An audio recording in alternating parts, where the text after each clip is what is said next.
সুপ্রভাত বন্ধুরা, আমি চলে এসেছি আবার আমার এই ফার্মে দ্য পেটাল প্যারাডাইস। আমার নাম রাজর্ষি, আর আজকের এই ভিডিওতে আমরা কথা বলতে চলেছি ডেনড্রোবিয়াম প্ল্যান্টের শীতকালীন পরিচর্যা নিয়ে। How to take care of your dendrobium plants in winter season in the Indian subcontinent.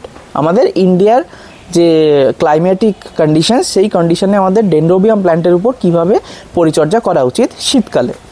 তো এই ভিডিওটা কিন্তু আবার আমরা আগের ভিডিওর মতো কটা অংশে ভাগ করে নেব, যেটা হচ্ছে কি light, temperature, water, humidity, fertilizing, potting and diseases and pests. ঠিক আছে, এই কটা বিষয়ের উপর আমরা এই টপিকে ডিসকাস করতে চলেছি, এই ভিডিওতে ডিসকাস করতে চলেছি। তো সবার আগে শুরু করা যাক লাইট নিয়ে।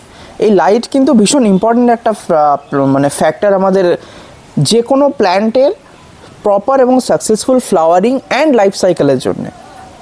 তো শীতকালে আমাদের লাইট ইন্টেন্সিটি একটু কমে যায় আমাদের ইন্ডিয়ান সাবকন্টিনেন্টে, যেটা আমরা ফিল করতে পারি সবাই, এবং সেটার জন্য কিন্তু আমাদের হাতে কন্ট্রোল করার মতো কিছু নেই। হ্যাঁ, কিছু হায়ার টেকনোলজি এবং মেথডস আছে, ইন্টিগ্রেটেড লাইট, ইন্টিগ্রেটেড ওয়েভলেন্থ, এগুলো ইউজ করে করে গাছের পরিচর্যা করা হয়, কিন্তু আমাদের এত কিছু দরকার নেই। আমরা সিম্পলি যেটা করব, ইনডিরেক্ট অথচ ব্রাইট একটা স্পেসে রাখবো, যেরকম আপনারা রেখে আসছেন আপনাদের ডেনড্রোবিয়াম গাছ, ঠিক সেম প্যাটার্নে সেম জায়গায় আমরা গাছগুলোকে রেখে আসবো।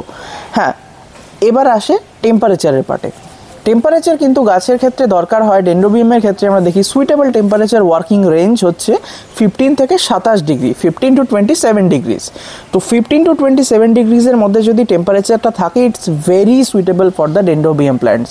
কিন্তু শীতকালে আমাদের টেম্পারেচারটা একটু কমে যায়, লাইক ওই 15-র নিচে থাকে বেসিকলি আমাদের এই কলকাতা অঞ্চল কি এরকম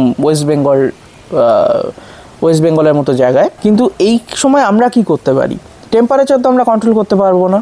তো আমরা যেটা করতে পারি সেটা হচ্ছে খানিকটা ট্রিক টাইপের জিনিস, যেটা হচ্ছে আমরা গাছগুলোকে এমন জায়গায় বা এমন অ্যাঙ্গেলে রাখবো যেখানে ডিরেক্ট কোল্ড উইন্ডস কম লাগবে।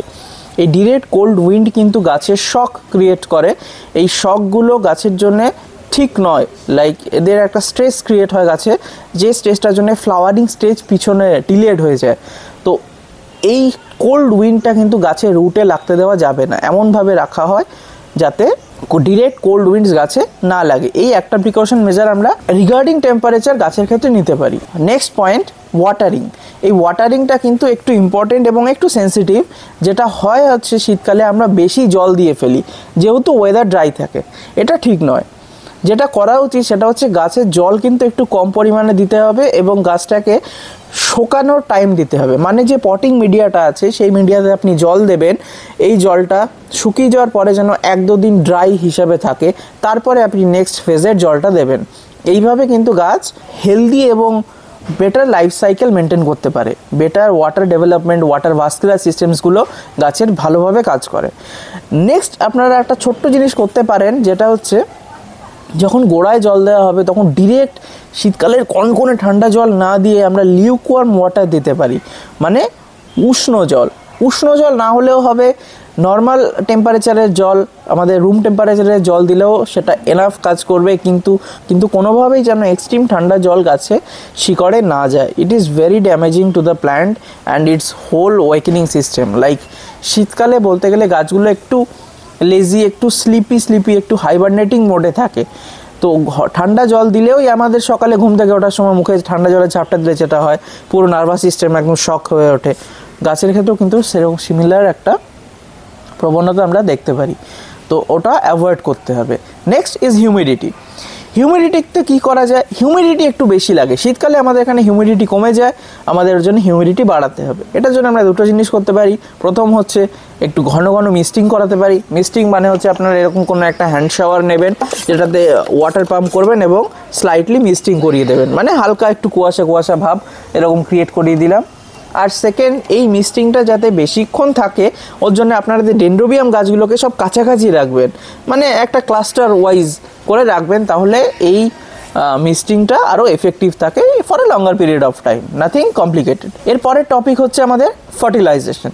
তো ফার্টিলাইজেশনে আমরা কি করব? ফার্টিলাইজেশন করব ওয়ান্স এ মান্থ। এই রেজিমটা আমি ফলো করি, এই শিডিউলটা আমি নিজে ফলো করি, আমি সেটাই বলছি। আপনাদের ক্ষেত্রে এটা কাজ নাও করতে পারে, but most of the time it works absolutely fine. সেটা হচ্ছে যে আমরা fertiliser once a month use করবো। আপনারা যে ফার্টিলাইজারটা গাছে ইউজ করেন 19-19-19, রিমেম্বার ব্যালেন্স ডায়েট দেওয়াটা বেশি সেফ এই পিরিয়ডে। কম পরিমাণে balance diet once a month আপনারা ট্রাই করতে পারেন। 19-19-19 হতে পারে, 20-20-20 হতে পারে, বা 8-25-25 হতে পারে। এরা ব্যালেন্সড নয় যদিও, but 8-25-25 is very safe to use in winters. এরপরে যেটা ইম্পর্টেন্ট আসে সেটা হচ্ছে পটিং। এটা আমি আগের ভিডিওতেও বলেছি, শীতকালে গাছে পটিং বা রিপটিং করানো যাবে না। It is a very big no. শীতকালে গাছগুলো ঘুমানোর পর্যায়ে থাকে, সেই সময় এদের রিপোর্টিং করানো মানে হচ্ছে এদের পুরো সিস্টেমটা, পুরো অ্যাকাস্টম ক্লাইমেটটাকে চেঞ্জ করে দেওয়া। And it is a very dangerous process for the plant. গাছ মারাও যেতে পারে, এবং যদি মারাও না যায় গাছের ফ্লাওয়ারিং কিন্তু 6-7 মাস পিছিয়ে যাবে। This is guaranteed. ওর জন্যে এটা করা যাবে না যে আমরা শীতকালে গাছে হাত দিচ্ছি। যত পটিং, রিপোর্টিং, সয়েল বা পটিং মিডিয়া রিলেটেড যত ট্রিটমেন্ট আছে এগুলো কিন্তু সব সামার শুরু হওয়ার সময় বা উইন্টারের শেষের থেকে শুরু হয়, এখন একদম না। Next is the disease and pest. এটা আমাদের আজকের ভিডিওর ফাইনাল টপিক। আর এই অংশে কিন্তু আমরা যেটা জানবো সেটা হচ্ছে বর্ষাকালের তুলনায় শীতকালে গাছে ফাঙ্গাল ডিজিজেস একটু কম হয়, যেহেতু ওয়াটার ময়েশ্চার কন্টেন্টটা কম থাকে। কিন্তু তাই বলে কিন্তু এরা কখনোই সেফ নয়। এদের ওর জন্য মাসে একবার হলেও আপনারা কিন্তু লাইট সাফ বা যে কোনো ফাঙ্গিসাইড যেটা আপনি ইউজ করছেন গাছের জন্য নন কপার বেসড হলে ভালো হয়। ফাঙ্গিসাইডগুলো আপনারা মাসে একবার কম পরিমাণে ইউজ করে দেখতে পারেন। মানে ওই নর্মালি যেমন আমরা 1 গ্রাম দিই, এক্ষেত্রে আপনারা 0.5 পার গ্রাম পার লিটার জলে দিয়ে ট্রাই করতে পারেন। এটা আমার মনে হয় গাছের জন্য খুব হেলদি এবং একটা প্রিকশনারি স্টেপ যেটা নেসেসারি। তো এই বলে এই ভিডিও আমরা শেষ করছি। আবার দেখা হবে পরের হাউ টু ভিডিওতে। আর আপনাদের যদি কোনো স্পেশাল রিকোয়েস্ট থাকে যে এই টপিক সম্বন্ধে আপনি কথা বলুন, আর আপনাদের যদি কোনো স্পেশাল রিকোয়েস্ট থাকে যে এই পার্টিকুলার টপিক সম্বন্ধে আপনারা জানতে চান, please comment down below are আমার ইনস্টাগ্রাম অ্যাকাউন্টে রিচ করুন। আমি ওই টপিক সম্বন্ধে নিশ্চয়ই কোনো ভিডিও নিয়ে আসবো। With that being said, we end the video here. Take care, adios and good bye.